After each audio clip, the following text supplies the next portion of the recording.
வணக்கம். வணக்கம் சார். 2026 வரப்போகுது. எல்லாரும் உங்களுக்காக தான் அவளோட வெயிட்டிங்.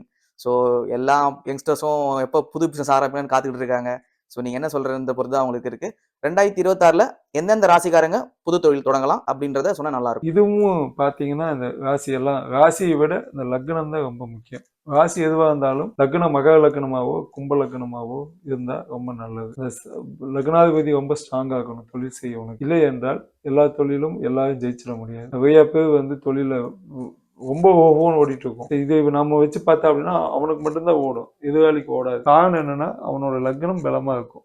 இவங்களோட லக்னம் பலமா இருக்கணும் தான் பார்க்கணும். அப்ப அந்த லக்னாதிபதி ரொம்ப முக்கியம்.